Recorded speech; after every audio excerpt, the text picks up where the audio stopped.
Before we get rolling, a quick shout out to the sponsor of today's episode, Rome Pre-Owned Auto Sales, located at 949th Avenue in Rome.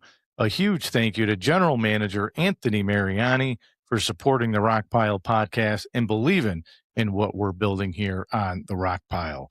What's up, everybody? Welcome to the Rock Pile podcast. I'm Coach Little C, and today's episode is a must listen for parents and young student athletes.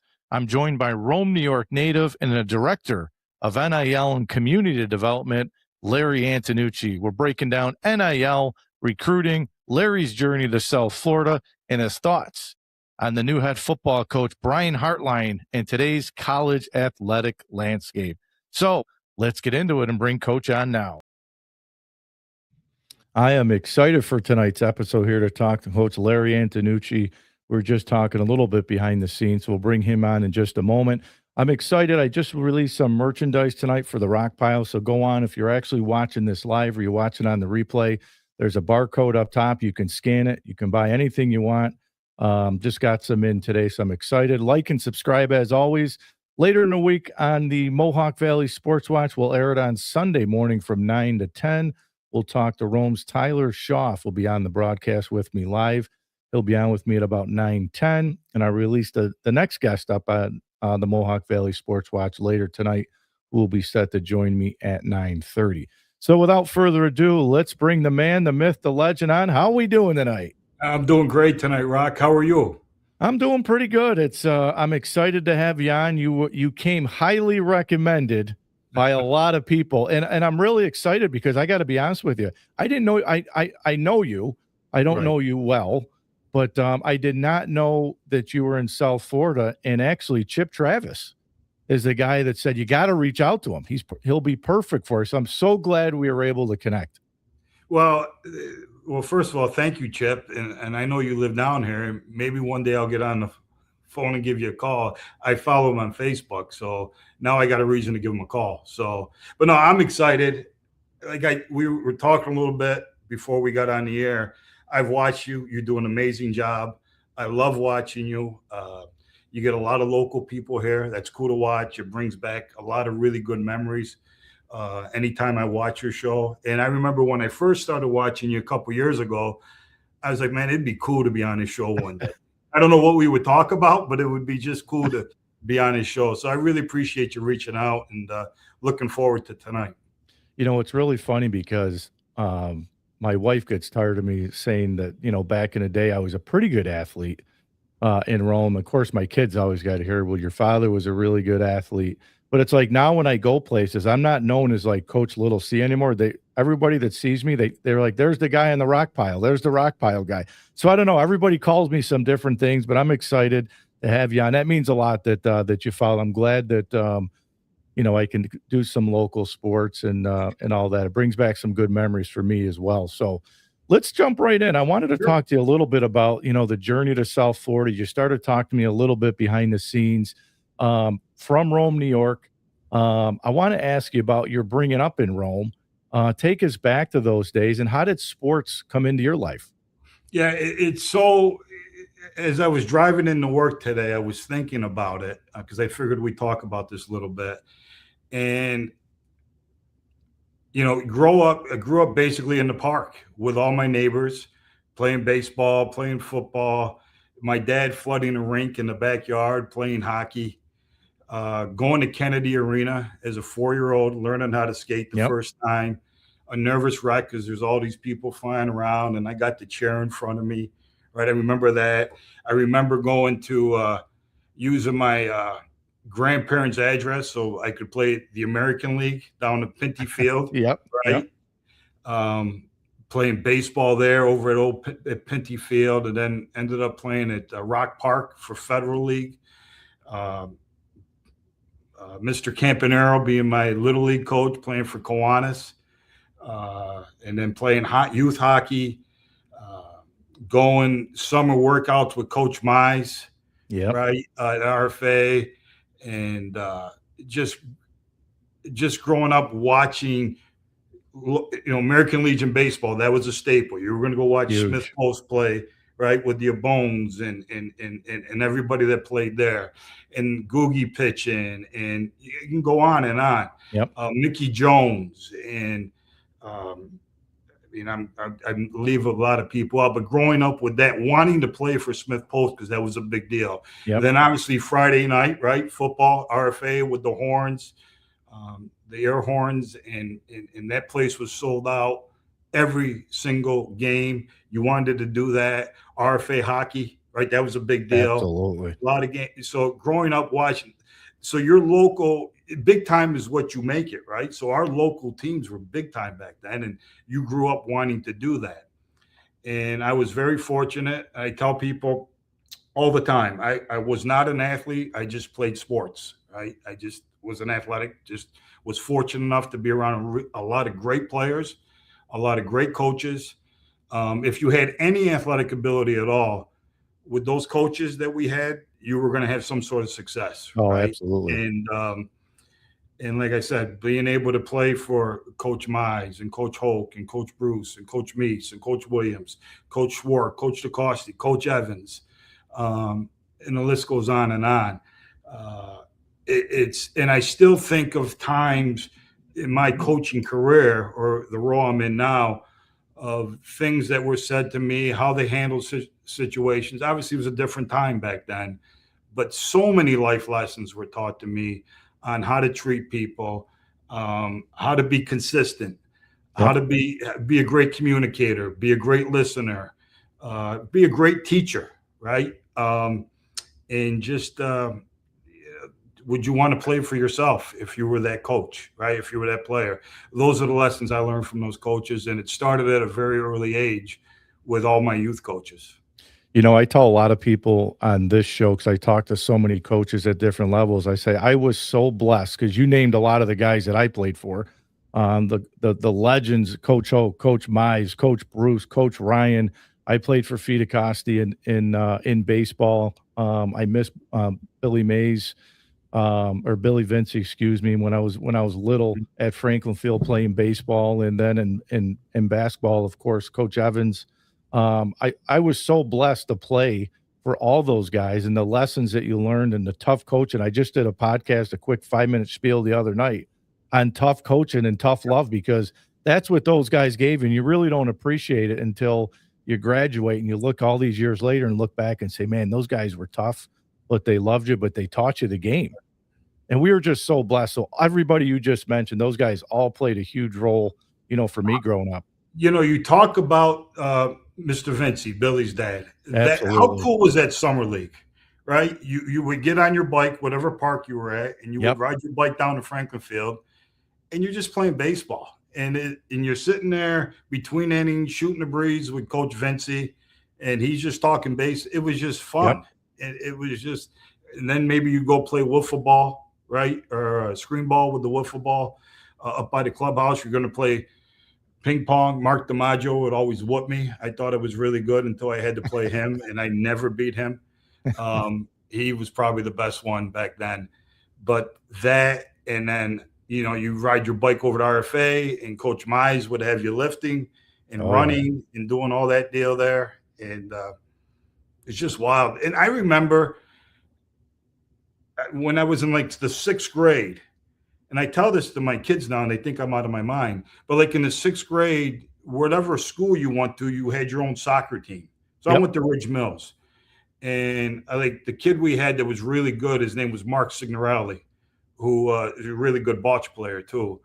But Sig was like the big time soccer player in the area. So he organized it, but there were no adults coaching this thing. You practice yourself, and then you would go to like Geyer Field or Hazleton Park, and you play other elementary schools. Mhm. And it was cool. You learn you. Now, I'm not saying there weren't some issues, but at least you figured it out yourself. And my point is, great place to grow up, great place to learn how to play sports, and just a lot of really, really good memories. So talk to us a little bit about your career path. How did you end up landing in South Florida? Yeah. So I was, when I graduated from college, I GA'd at Wagner. I went to school at Wagner in Staten Island, Wagner College, and played there for 4 years. I GA'd there. I coached at St. Peter's College in Jersey City, coached Yep. football there. And then I had an opportunity to go to Emporia State University, which is in Kansas, Emporia, Kansas. 4 great years there. I mean, it was awesome. Our head coach, his name was Manny Matsakis. And Manny, prior to taking the job at Emporia State, was the special teams coordinator at Kansas State University. And my roommate at the time, my first 2 years there, was a guy named Eric Wolford. Currently, Wolf is the O-line coach at LSU, but he was our offensive line coach at Emporia State. And he became the first offensive line coach here at the University of South Florida. So 2 years after he left, a GA position opened up at South Florida. He called me. He's like, "You ready to make the move to Tampa?" And I said, "I'll be there tomorrow." And I got on the phone with Coach Levitt, who was our head coach at the time. Yep. And like I said, Manny had worked with Coach Levitt at Kansas State. So he called. It's like anything else. It's who you know is very important as Absolutely. well. And I came here March 1st of 1999. And I coached football. Spring ball started like March 2nd. And coached the spring ball. And here I am 25 years later coaching. I mean, still here at the University of South Florida. Have done some other things since. I coached there. I was the offensive line GA. At the end of the season, I got put on full time.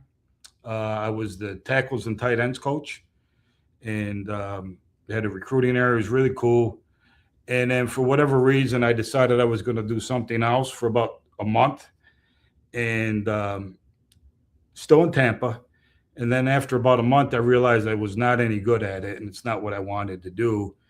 And I came back and I talked to Coach Levitt, and he's like, "Listen, we've already hired somebody." He goes, "But basically you can be our recruiting coordinator.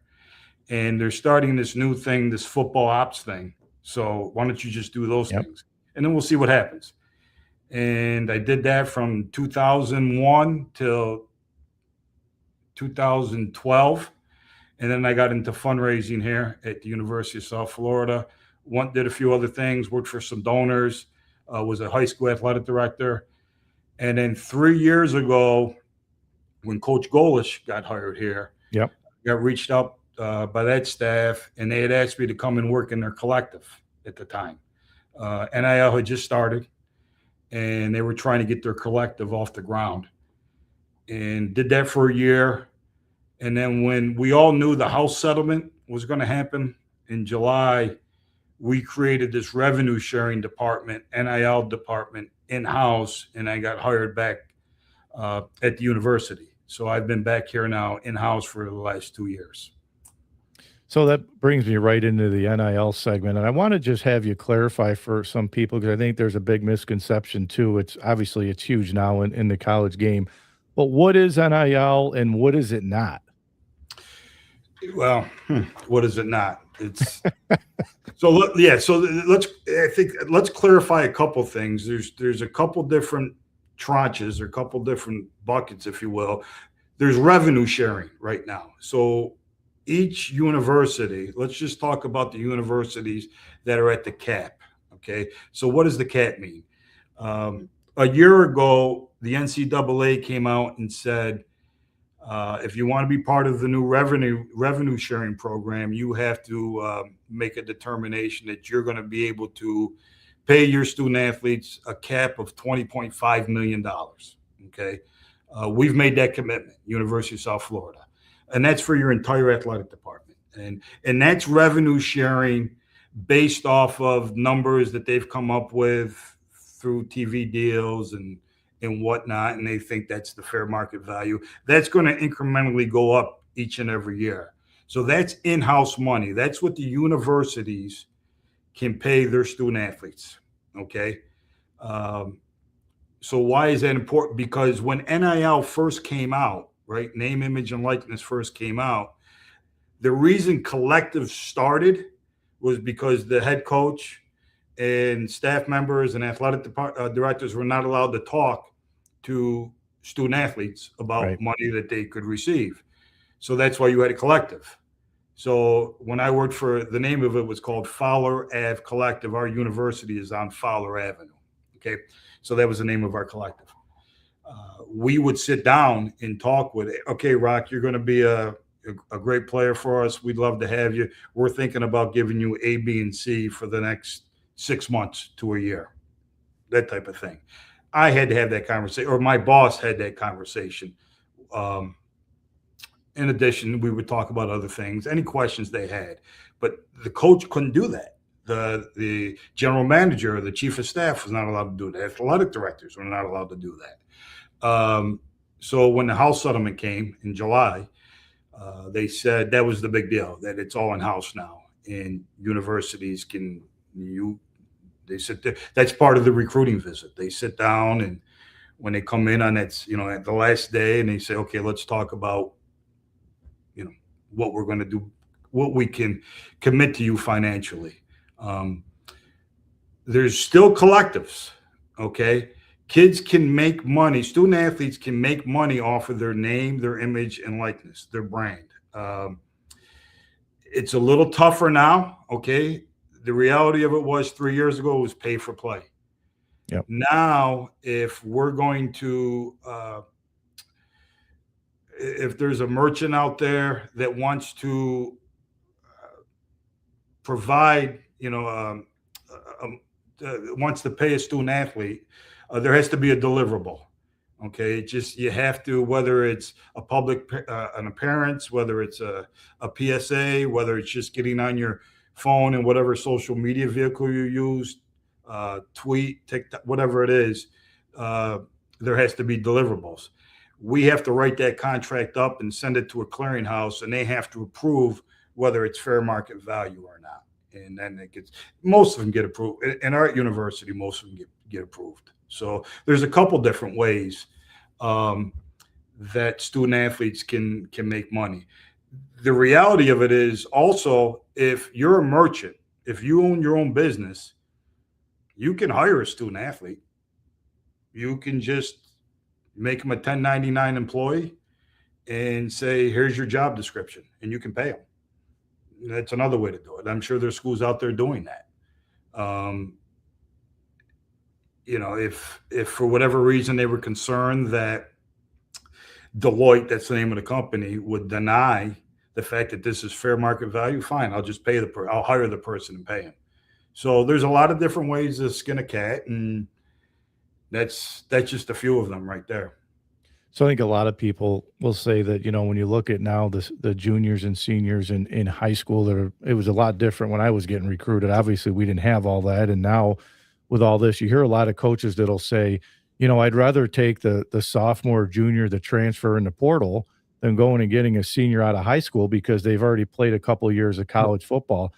Doesn't that hurt the recruiting now for young high school kids that are looking to be recruited at any level?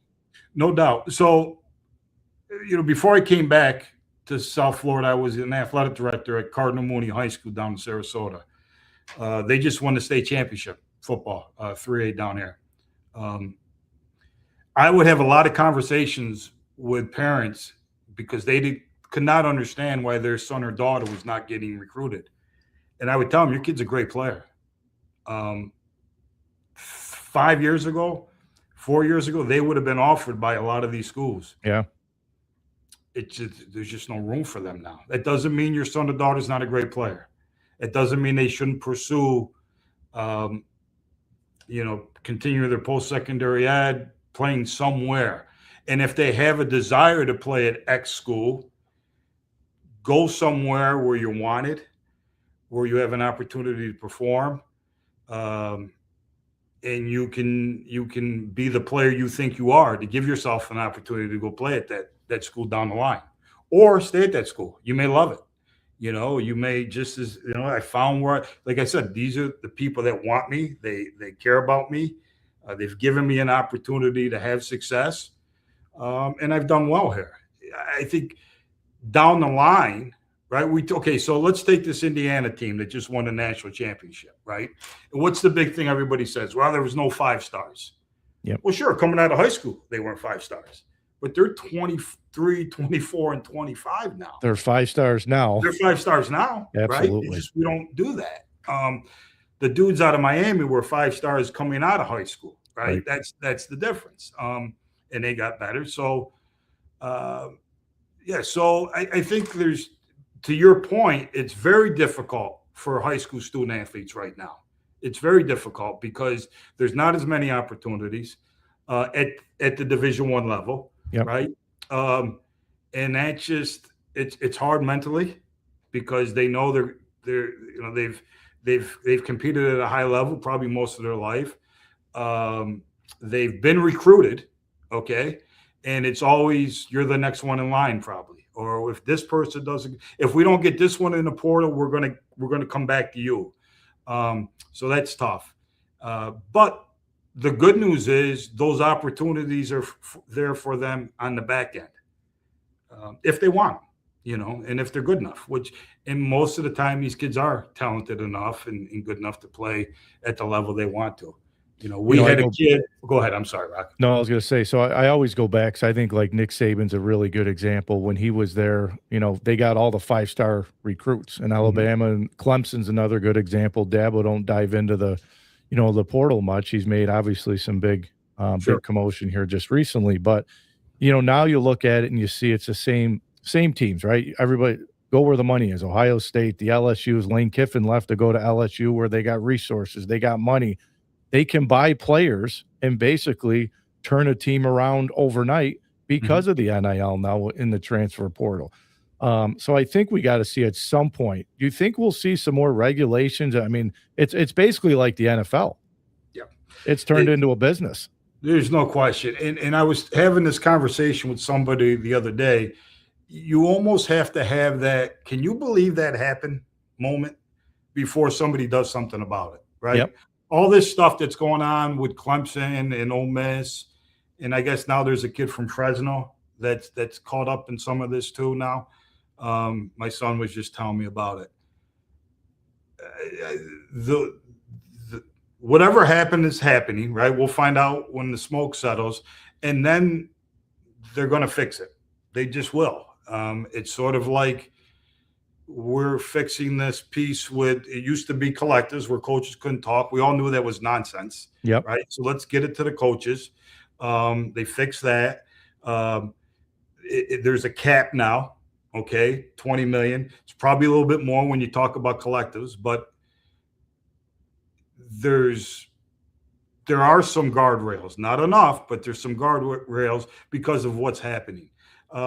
If you're asking me, I think people are going to take a good hard look at the transfer portal. Yep. Right. Coach leaves, you can transfer. You get one time without having to sit out, you can transfer. I think there'll be some movement there. I don't know when, but I think there'll be some movement there.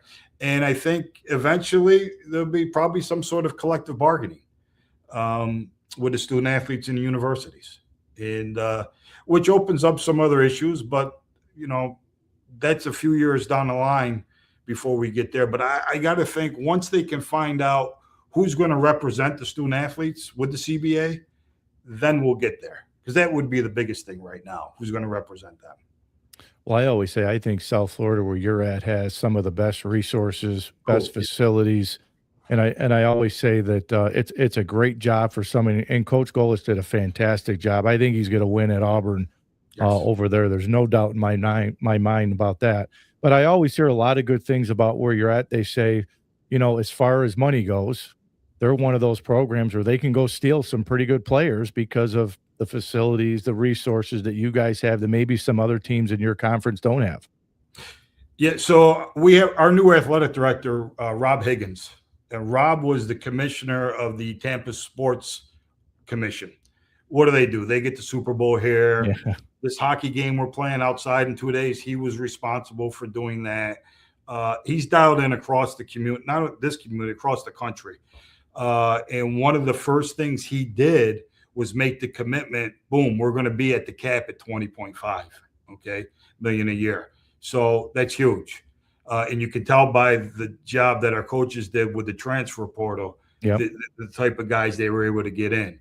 Okay, so you've got that. You got the fact that we have a brand new $500 million stadium that's going to be opening in 2027. We're academically, okay. So there's a certain distinction. It's called an AAU university. There's only like 50 of them in the entire country. We're one of them. All right. So when some of these conferences are looking for expansion, okay. So what type of media market are you in? Well, we're in the top 10 of a media market. Do you have the resources? Okay. Well, I just said we got 20.5. Absolutely. Where are you at? There's 300 Division I student athletes a year out of football from the state of Florida. So obviously we can recruit great players here. We've consistently won the last couple of years, and now academically, this is a big time degree right here. So, and then you want to talk about retention. Most people that graduate from the University of South Florida live within an hour here after graduation. Mm-hmm. You know what we're starting. How about this? We're starting a real estate minor. It's in our business school, and they have a master's program with it. Why would you not do that? I mean, you want to talk about real estate down Yeah, here with absolutely. that? You're going to get your license. You're going to rub elbows with all the people that are looking to hire people to help them. There's a lot of really cool things down here, and as you can see, I'm excited about it because we are going to probably we're going to get into a conference that makes a difference, right? Love the American. We need to continue to do some great things in this conference, but the reality of it is we need to get into one of these other conferences. And our athletic directors come out and said that. I mean, that's what we're striving for every day. Our basketball program 2 years ago, Coach Amir did an amazing job, got to the NIT. Unfortunately, he passed away a year ago, and we struggled a little bit with basketball last year. We hired Coach Hotskin, an upstate New York guy, and has done an amazing job. He's got that thing rolling. Women's basketball has been to the NCAA tournament about a half dozen times in the last 10 years. Our head coach just got the job in the WNBA. He's coaching the Dallas team. So they've done an amazing job. But the reality of it is football is the engine, and we've got to continue to do well in football. 9 wins last year, in the conversation for the playoffs all the way up until the end. Yep. And did a great job hiring Coach Hart. So because Coach Golish did a great job, it made this job better, and we're able to get a guy like Coach Hartline to come in here. Yeah, I think I always talk about this. I think it's a job, whether it's football, basketball, baseball, whatever sport it is. I think South Florida is one of those jobs where you could stay there for a long time. They win. It's a great program, great resources again. And I always used to use my old coach, as I mentioned to you, Dave Clausen, as a really good example, because when Coach Clausen got the Wake Forest, he had a really good career at Wake, and he was rumored for all these other jobs. Every time a big job would come up, his name would be rumored, and I said, just stay put. It's about being comfortable where you're at, being happy where you're at. In your place, you can win. And now with the play, and I'm just talking football, but I'm saying in all the other sports, it's a place where you're going to have a lot of resources that are going to be there for you to put you in a position to succeed. We had a guy on our staff years ago. I don't know if you remember Dan McCarney. The name rings a bell. Dan was at Iowa State for a long time, did a really good job there. And he was our defensive line coach here for a year. And his recruiting area was just south of Jacksonville, down to Palm Beach County, right? And he's out recruiting. It's in the spring. He comes back in, and we have our recruiting. So you go out from Monday to Friday, then Saturday or Sunday, you have a recruiting meeting. Who'd you see, so on and so forth, put them on the board. And he is going on and on about all the great players he's seeing. And I'm the recruiting coordinator. And I was like, Dan, that's great. We're going to take you off the road this week. We got to get somebody else out there. And I said, you've pretty much seen everybody. You don't need to go back out there. And he's like, Coach, I've never been around so many great. Let me just get back out there to see these guys. I've never been around so many great players. So we've been very fortunate to have Florida as our home state, right? And just pretty much stay in state. It's a little different now with the portal. You're going to get kids from all over. But Coach Hartline put an emphasis on that this year and did a really good job getting portal kids from Florida, a lot of portal kids from Florida, which just helps with everything. There's familiarity. These kids played against each other. Yep. They know each other. People that are coming to watch them know these kids, right? That's going to help out with attendance. And they're just really good football players, too. So going back to the NIL piece, what would be some things that can hurt a young athlete's future when it comes to NIL? Well, I think, don't believe everything you hear. Don't listen to, well, I heard so and so's getting this, or I heard a lot of it's not true. Okay. And then the biggest, I don't want to say issue, but because you're going to need, some of these kids are going to need agents. They're called advisors, but they're agents, right? You hear some bad stories there now because there's no really certification. It could be your high school roommate. Your college roommate could be your agent. And you're giving them, in some cases, 20% of what you make. Yeah. And these kids don't know any different. They don't. And in reality, they don't need it. I had a call yesterday, former player who played for us back in 2000. His son's a really good football player, and he's been offered by Alabama, by Georgia. And he's like, Nooch, what do I do here? And now he played in the NFL, this guy that I'm talking about. So he has an agent. Mm-hmm. And I said, well, listen, he's legitimate. And I asked him how much he's talking about take, and it was only 3%. I said, that's cool. I said, that's legitimate. Most of these guys that are real aren't going to take more than 3-4% from these high school kids. The other ones that are just trying to pillar off of these high school kids are going to take 10, 15, 12%. You got to read the fine print.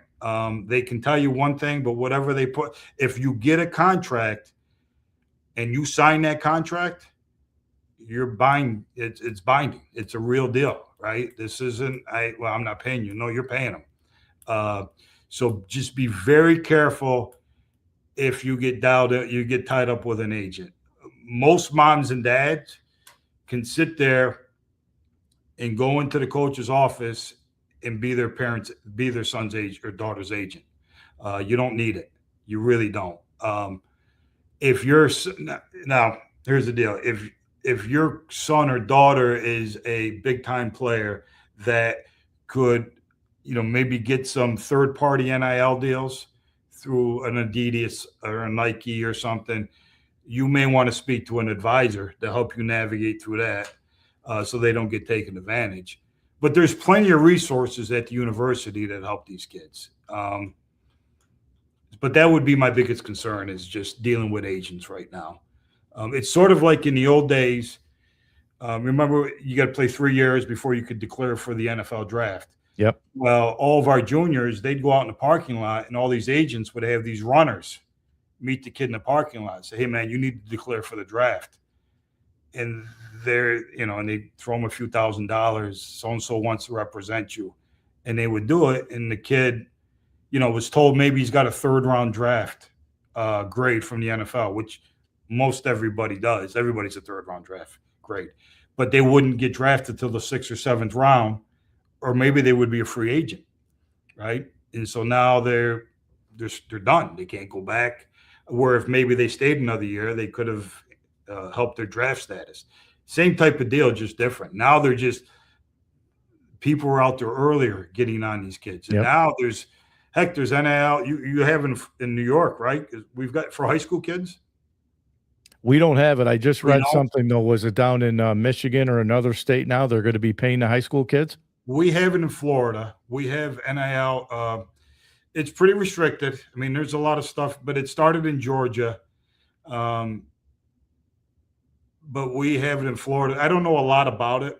I do know that they've made it where you just can't freely pay a kid. My point with that is these kids are growing up with it and they know about it, and the street agents know about it. So they're getting to them early before they even get to us. Okay. Hey, listen, if you want Rocky to come and visit you, it's going to cost you $5,000. That's happening. because these kids who may not have a great support system Yep. at home, this is their support system, and that's what they're listening to, which is unfortunate, which is the bad part of this whole deal. Because I'll be honest with you, Rock, there's some good things that are coming from NIL. There really are. But it's like anything else. There's good and bad, and we read about the bad all the time, or we hear about the bad all the time, and we see the bad a lot too. But there are some good things. If you have a really good support system at home, lean on them. If you have questions, talk to your high school coach. If you're getting recruited, talk to that coach that's recruiting you, and they'll be real with you. You know what I mean? They don't have the time to BS you they just don't. They're going to be honest with you. They say, this is where you're at with us. This is what we see. This is your market value. They're going to be honest with you. And don't be afraid to ask questions. Ask as many questions as you want. Man, I could have made some money out of high school. No doubt. I could have made a few bucks. I saw the article the other day, and I couldn't remember which state it was, and I said, "Man, I could have made a little money coming out of high school." All of our Rome kids, we probably could have made some money, us football guys. Coach, could you imagine what Tom Pugh could have made coming? Oof. I mean, right? I mean, John Dominic, a lot of those John guys. Dominic, right? His brother Mike, Derek DeCoste as a hockey player. Yeah. I'm going to forget a bunch of people. Archie Cianfrocco in baseball. Right, Archie Cianfrocco in baseball. There's so many great players that came out of there. But here's the cool thing. It doesn't matter what level you're at. If you have a brand, you can make money with name, image, and likeness. So we have a young man on our football team, got a 6-year. In his 6 years, he probably caught 4 footballs. Didn't play a lot, but was not afraid to post things, was not afraid to build up his brand. He made like $3,500 a month just off of different deals. He bought 2 little rabbits, like bunnies, and started tweeting on all these pet stores from across the country are sending him stuff for it was wild. But and you can do that at Division I, Division II, Division III. I don't care if you're in the NESCAF. I don't care if you're at the Ivy League. You can build your brand and help yourself make a few extra bucks each month and during the course of the year. And it doesn't matter what the sport is. If there's a merchant out there, if there's a vendor and they think that you add value, they're going to hire you. There's no question. So I think the one thing that gets overlooked by the young kids today, I mean, I'm going back when I was being recruited, you're talking 1998, 99, around that time. And, you had to get a certain score on your SATs, ACTs. You had to add some grades. And now I look at it and I say to myself, how important now is academics still important, still part of this thing now with all this? I feel like you don't hear a lot of stories where these guys are going to like classes and stuff, but is academics kind of, falling behind the wayside here? I'm sure it has in some places, right? You hear the stories that kids are just, I don't know if it's true or not, but what did Carson Beck say? He hasn't taken classes in 2 years. He graduated 2 years ago. Right. So, yeah, I mean, I'm sure there's some dudes that school wasn't important to them before, so I don't think that's ever going to change. I think it's important, believe it or not, in 2026, there's still a lot of kids that they're the first one from their families to go to college, right? So, and you hear those stories a lot. So obviously it's important to that young person and it's important to their family. But I'm sure there's cases where it's just, hey, I'm just using this as a vehicle to get some money, get that bag or get myself to the next level. But it kind of sort of there's always been that, been that part of it with college athletics. I had to take theology. I had to actually take classes and go to classes. I mean, you're big. Yeah, there's no doubt. You took theology, 4 years of theology? Oh yeah, it was tough, man. Fordham was tough. Really, really tough. But I wouldn't change it. I know I was talking to him before we came on that I'm a Fordham guy, but I go back. I mean, I was probably like a high 80s, low 90s student in high school. I don't know if I didn't play football, if I would have got into Fordham because I didn't have the 1500 on the Sure. SATs, but they were good broadcasting school. So I loved it there. I loved the city. I loved the bright lights. And I met so many good connections there. And I know you were talking, your son was looking at Fordham for baseball. It was just a great area. I loved it. No, it was still what was cool back then, and it still is we when you're recruiting a young person, you talking to them about going to college, like your high school friends are your high school friends, and some of my dear friends are from high school because you're growing up with them from Sure. when you're 2 or 3.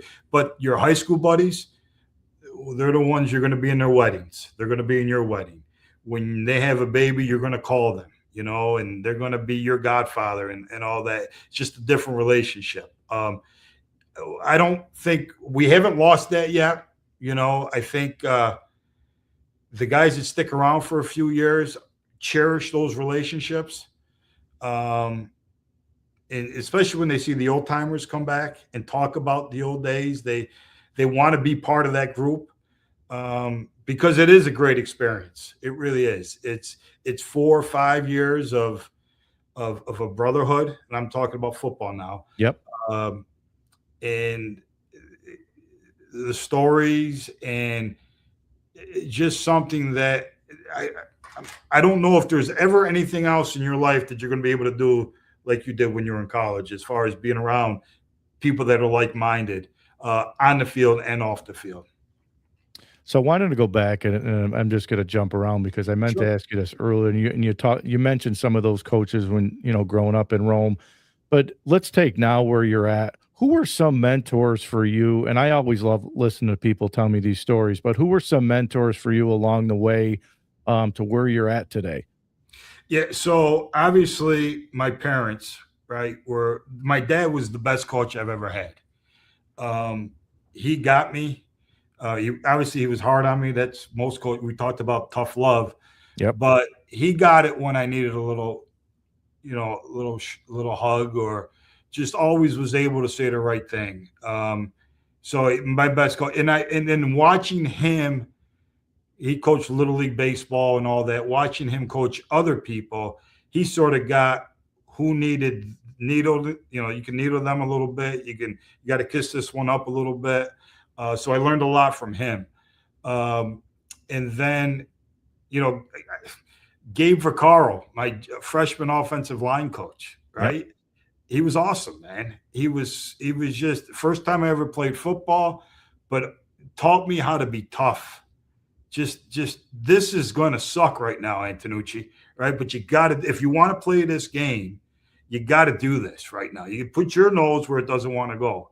And as an eighth grader, right, I'm learning that from him, and every day it was just so that set the foundation. I don't think there's any mistake as to why RFA football has had a lot of success over the years. It started at the lower level. Coach Meese was my freshman coach, and then, like I said, Coach Vaccaro, then Coach Ryan was my JV coach.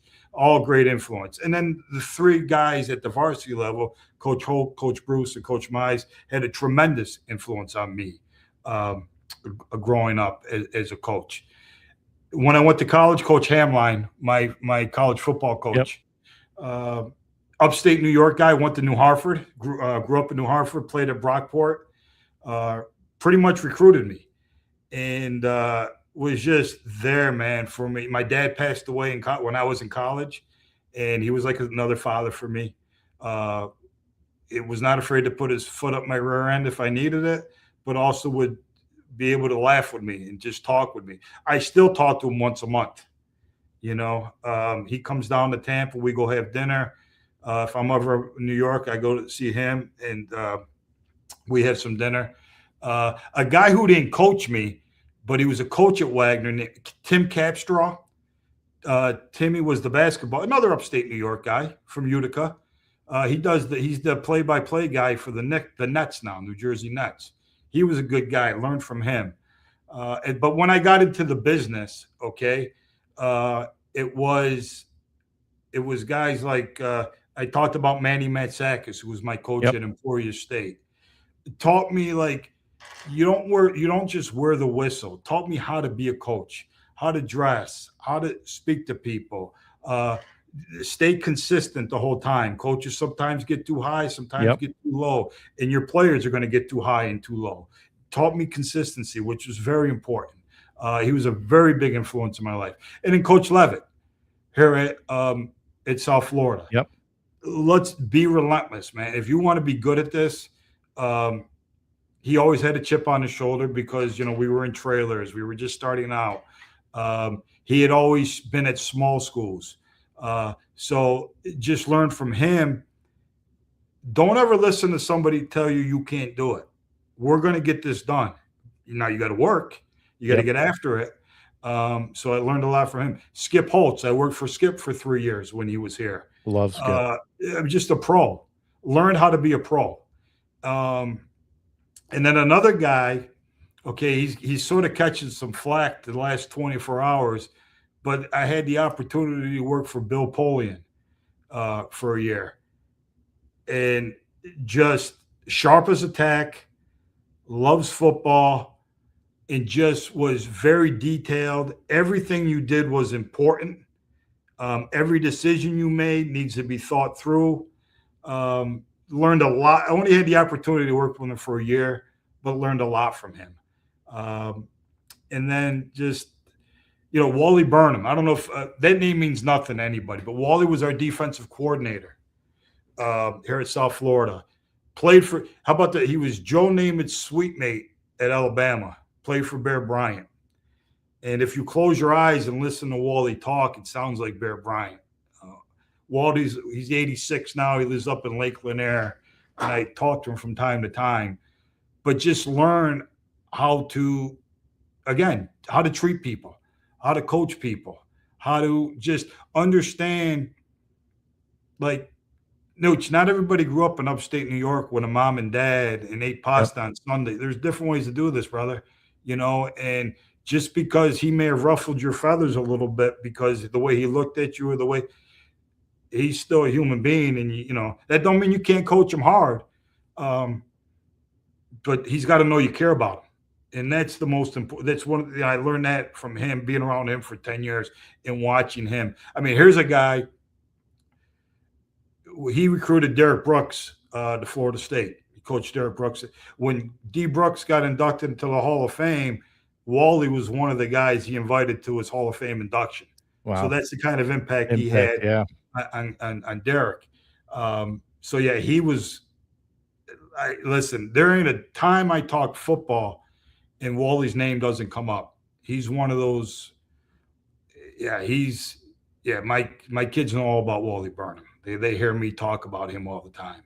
But listen, I think the one thing that was consistent with all the people I talked about is they cared about people. At the end of the day, they got into this business because they cared about people. They were smart, but they cared about them. And it didn't matter, man. If you had a good day or bad day, those people were there for you. Again, starting with my dad. Absolutely. He cared about people. He never played big time sports, or he played growing up, but he won. Here was the cool thing about my dad. He always asking questions, always asking different college coaches or high school coaches, how would you do this? Why do you do that? Watching shows on TV, knew he didn't have all the answers, but wasn't afraid to learn and ask questions. Got that from him. And all those guys that I spoke about, same thing. I remember Coach Levitt every year going to visit Oklahoma with Bobby Stoops and listen to how he did something, or go to Kansas State and listen to Mike Stoops, and so on and so forth. Just always learning, always trying to get better, always striving.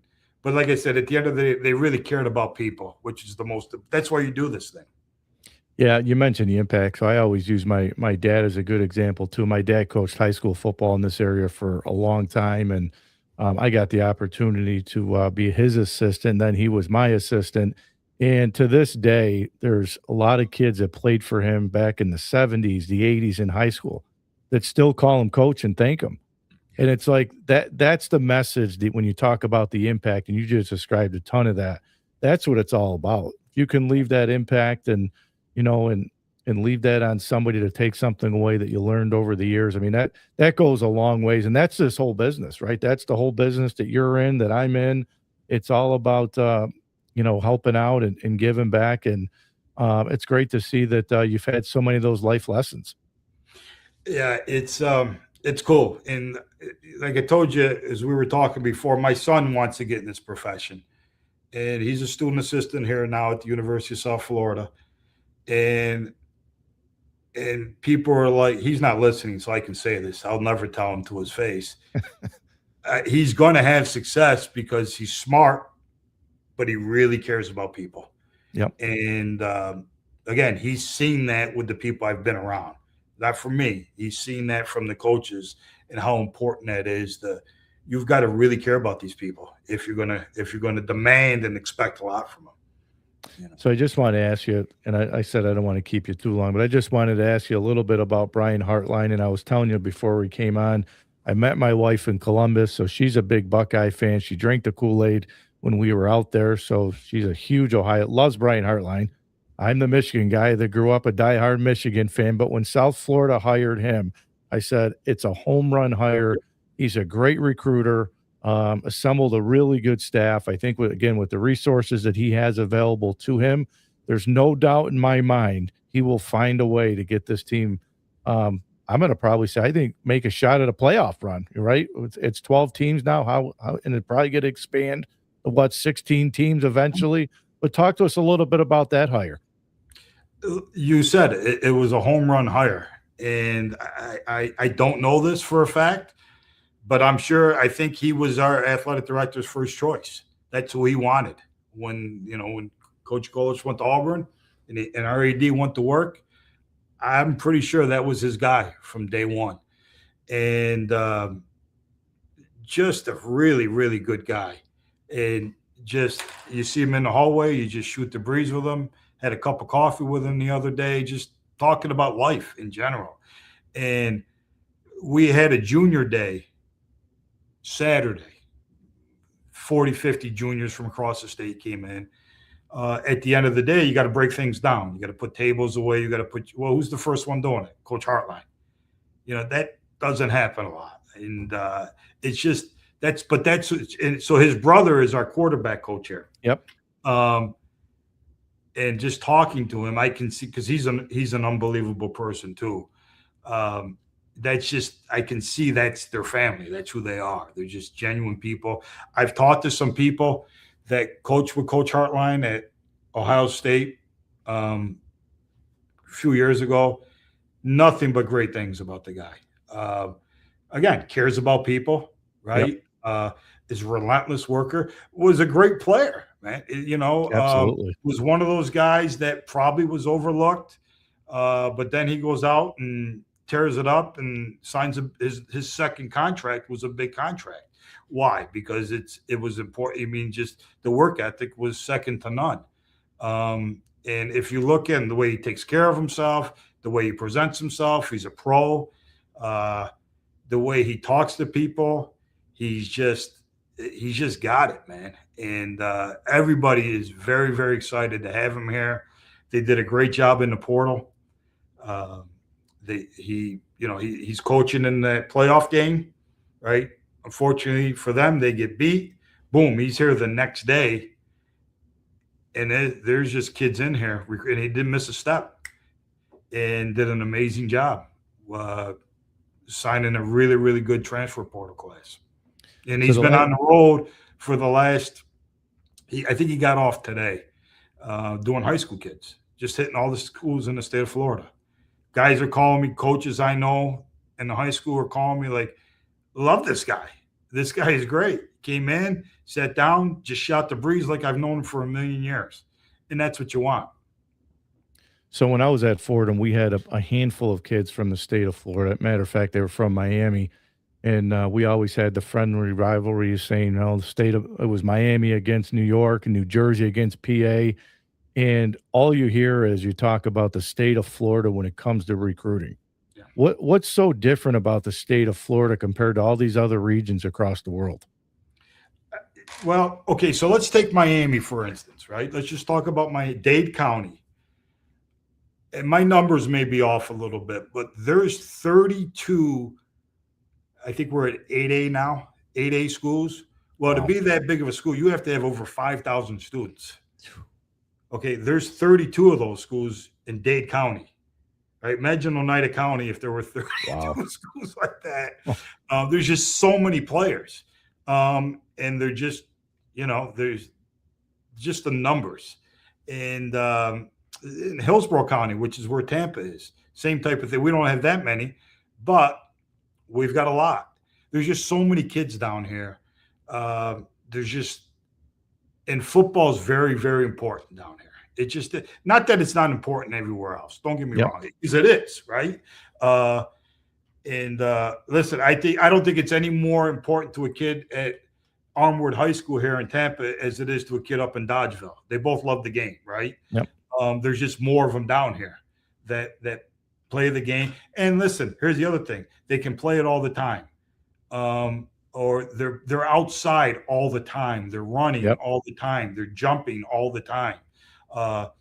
They're not, I told you, I'm not going outside because it's 31 degrees here right now.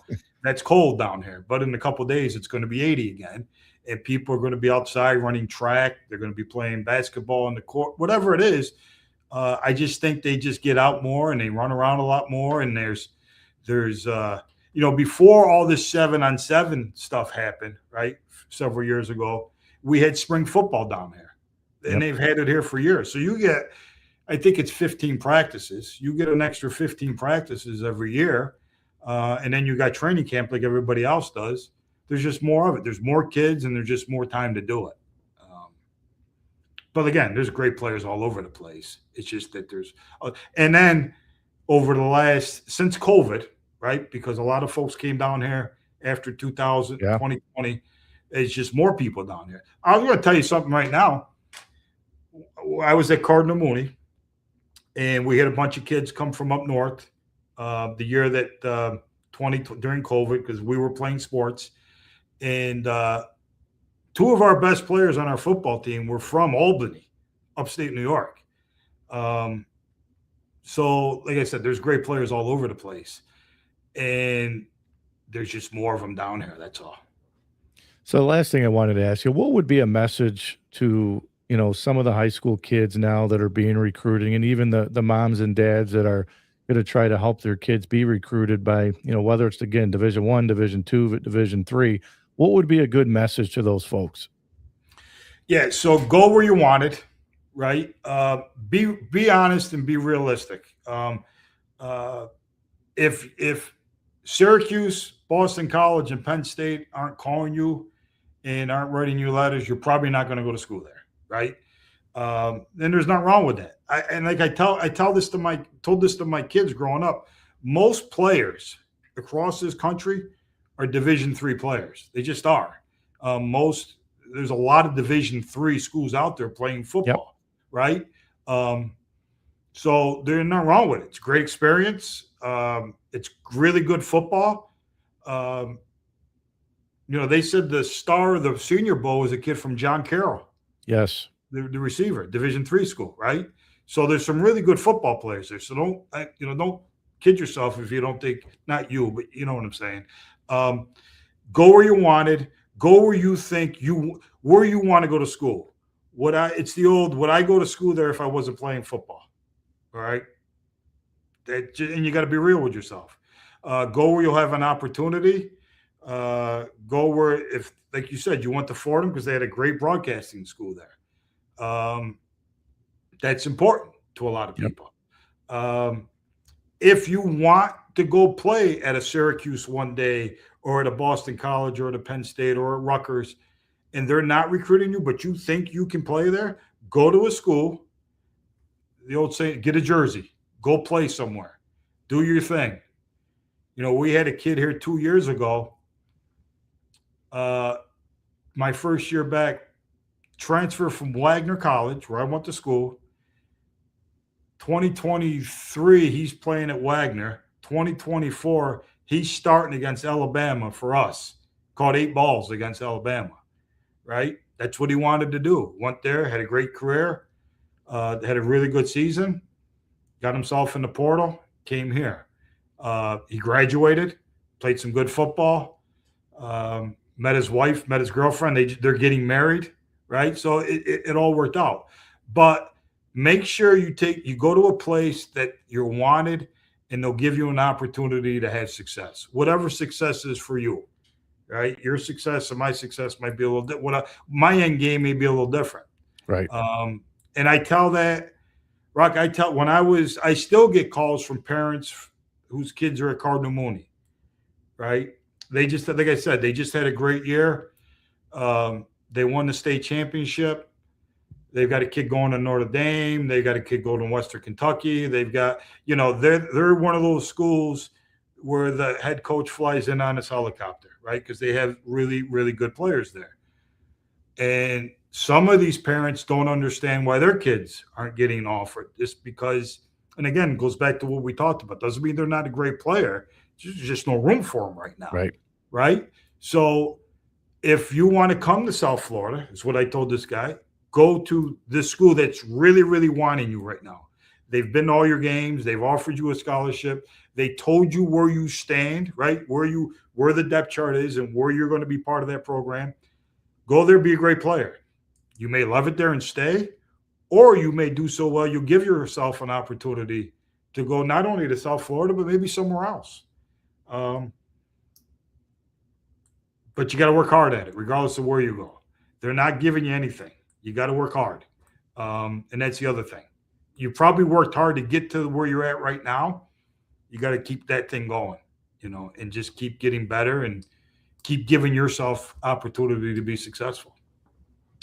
Well, listen, this was awesome. I'm so glad I was able to catch up with you and have you on here. And you took me down memory lane for a lot of it, which was awesome, because that's what I like to do here. And I'm thankful that you jumped on. I'm thankful that you follow me. It means a lot to me here, and it was just great catching up. Well, I thank you a lot too. And like I said, what you do is awesome, man. And I don't know why it took so long for somebody to do it. I'm glad you're doing it, because you're really good at it. And I would love to be on your show again sometime, just talking about sports. If you're struggling to find somebody and you need a last minute deal, you got my number, man. Give me a call. I would love to pop on and talk to you about whatever. I appreciate that. Keep in touch for sure. And I know I will as well. And you're welcome on anytime. If you're ever in Tampa, please feel free. Give me a call. There's a beautiful deli down here. The guy flies his bread in from Staten Island every day. It's the best sandwich in Tampa. So I can, if Chip Travis, if you're listening, I'll take you over there one time. I'll take you up on it. I appreciate it. Rocky, thank you very much. Appreciate you, man. You're welcome. Thank you. It was awesome. It was so great to catch up, and I knew who he was. But Chip Travis had mentioned, hey, I know you're looking for somebody to come on and talk some NIL and some other stuff. And it was great to go down memory lane. And that's really what I've done for a long time here on this show, is to go down memory lane like that. So it was great to have him on. Great insight on a lot of the NIL stuff, recruiting stuff, a lot of good stuff from him. So I appreciate that. So I just want to make sure, if you didn't scan the barcode up top, that'll take you to a website that has some Rockpile merch. You can't really see. I'm going to try to stand up, but I do have one of the hoodies on tonight. I wanted to kind of rep that tonight for the show. But again, I want to make sure I thank Larry for jumping on with me here tonight. And then on Sunday, 9 o'clock on the Mohawk Valley Sports Watch, I will be talking to Rome's Tyler Schaff. Tyler's been on with me numerous times. We'll talk to him about his rehab stint as he chases another dream of playing in the big leagues here in Major League Baseball. So that and more on Sunday morning. So again, thanks to tuning in tonight. Thanks to tuning in to the Mohawk Valley Sports Watch. The Rock Pile, I always say, the Rock Pile is where dreams become reality. Have a good evening, everybody.